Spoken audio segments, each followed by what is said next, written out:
اتقوا الله عباد الله، فإن الله مع المتقين.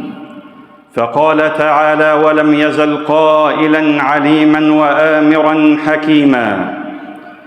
وتشريفاً لقدر رسولنا صلى الله عليه وسلم وتعظيماً: إن الله وملائكته يصلون على النبي يا أيها الذين آمنوا صلوا عليه وسلموا تسليماً.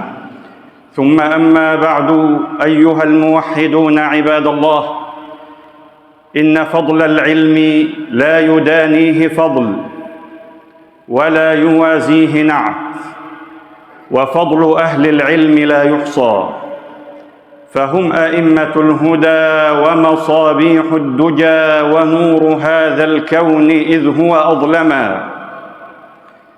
العلم أشرف ما تقضى فيه الأعمار وتنفق فيه الأموال وتبذل فيه الطاقات والأوقات. ولم لا؟ وقد أمر الله نبيه المصطفى وحبيبه المجتبى بألا يتزود من شيء في هذه الحياة إلا من العلم. قال الله تعالى لنبيه: وقل رب زدني علما. فالعلماء عباد الله رفع الله شأنهم وأعلى قدرهم، هم ورثة الأنبياء، يستغفر لهم من في الأرض ومن في السماء. رفع الله شأنهم في الدنيا والآخرة. يرفع الله الذين آمنوا منكم والذين أوتوا العلم درجات. العلماء هم من أخوف الناس لله عز وجل ومراقبة له في السر والعلن. قال سبحانه: إنما يخشى الله من عباده العلماء. بل إن الله عز وجل أشهدهم على وحدانيته، وربنا جل في علاه لا يشهد على ذاته إلا العدول من خلقه، فقال سبحانه: شهد الله أنه لا إله إلا هو والملائكة وأولو العلم. فلا طريق إلى معرفة الله والفوز بقربه والوصول إلى رضوانه ومجاورته في الآخرة إلا بالعلم النافع الذي بعث الله به رسله وأنزل به كتبه. فما دام العلم باقيا في الأرض عباد الله، فالناس في خير وهدى وصلاح، وبقاء العلم ببقاء حملة العلم.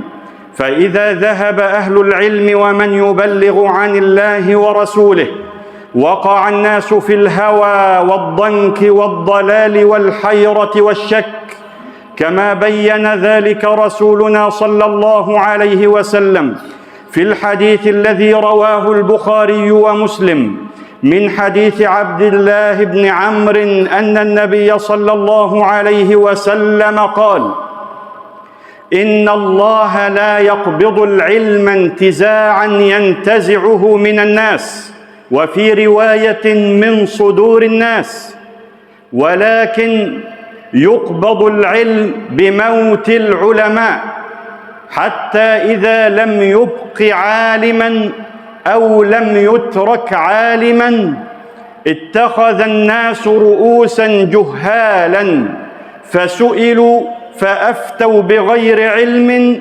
فضلوا وأضلوا.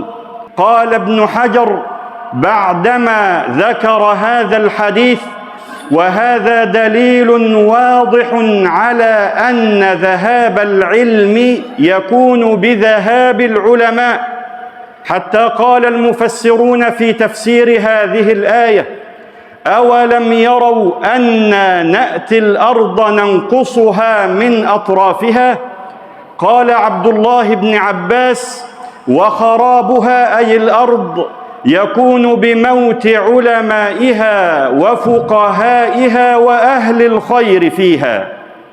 فإذا مات العالم عباد الله انتشر الجهل بين الناس، واندرس العلم، وتحير الناس، وظهرت الفتن. انظر إلى سعيد بن جبير لما سئل ما علامة هلاك الناس قال: إذا مات العلماء وإذا هلك العلماء.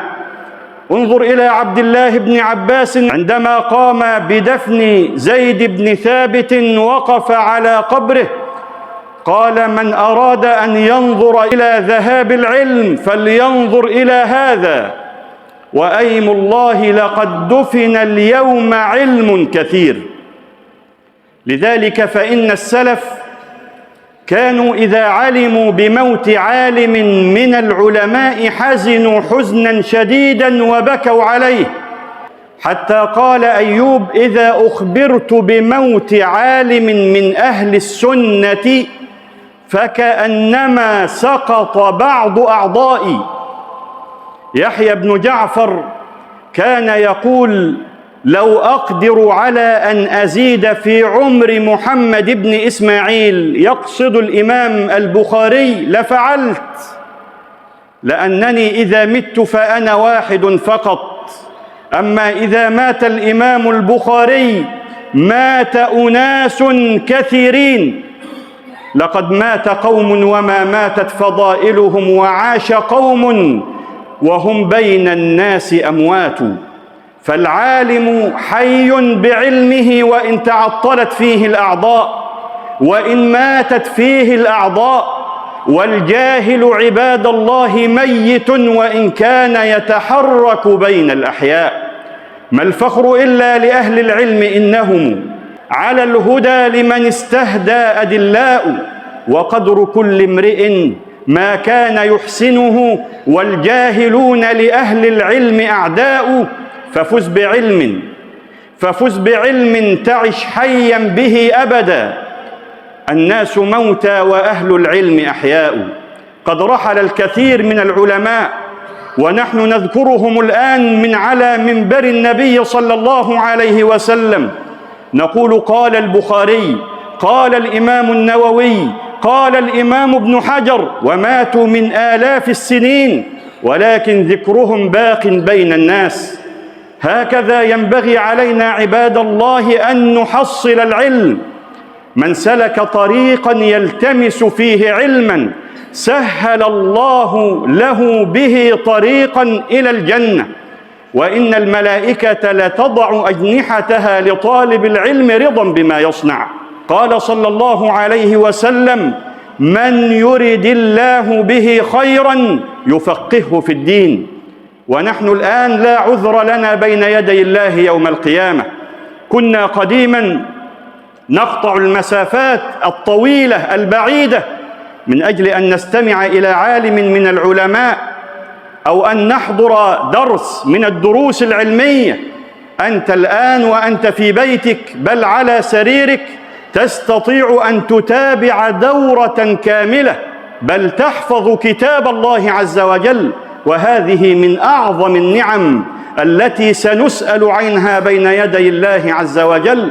بارك الله لي ولكم في القرآن العظيم، ونفعني وإياكم بما فيه من الآيات والذكر الحكيم. أقول ما تسمعون، وأستغفر الله لي ولكم من كل ذنب فاستغفروه إنه هو الغفور الرحيم. الحمد لله على إحسانه، والشكر له على توفيقه وامتنانه، وأشهد أن لا إله إلا الله وحده لا شريك له تعظيما لشانه، وأشهد أن سيدنا وحبيبنا وعظيمنا محمد رسول الله الداعي إلى رضوانه. اللهم صل وسلم وزد وبارك عليه وعلى آله وإخوانه وسلم تسليما كثيرا. ثم أما بعد، عباد الله، إذا كان العلماء بهذه المنزلة العظيمة عباد الله، فلهم حقوق على الأمة. أولى هذه الحقوق والواجبات أن نحترم هؤلاء وأن نوقرهم، فتوقيرك للعالم هو توقير لله عز وجل، وتوقير للنبي صلى الله عليه وسلم، وتوقير لهذه الشريعة الغراء. انظروا عباد الله إلى حبر الأمة عبد الله بن عباس وهو آخذ بركاب ناقة زيد بن ثابت رضي الله عنه، وإذ بزيد ينظر إليه ويقول له: لا تفعل هذا يا ابن عم نبينا، فقال له: لا، هكذا أمرنا أن نفعل بعلمائنا. كذلك عباد الله ألا نطعن في واحد من العلماء الربانيين، لأننا نجد الآن هجمة شرسة على الكثير من الدعاة والعلماء الربانيين الذين يبلغون عن الله ورسوله. الهجمة هذه لا تصدر إلا عن إنسان قليل البضاعة في العلم تذوب في بحور علومهم، فلحوم العلماء مسمومة، وسنة الله عز وجل في هتك أستار منتقصيهم معلومة. كل إنسان يؤخذ من كلامه ويرد إلا الحبيب النبي صلى الله عليه وسلم. قال ذلك الإمام مالك وهو في مسجد النبي صلى الله عليه وسلم. نسأل الله عز وجل أن يصلح فساد قلوبنا.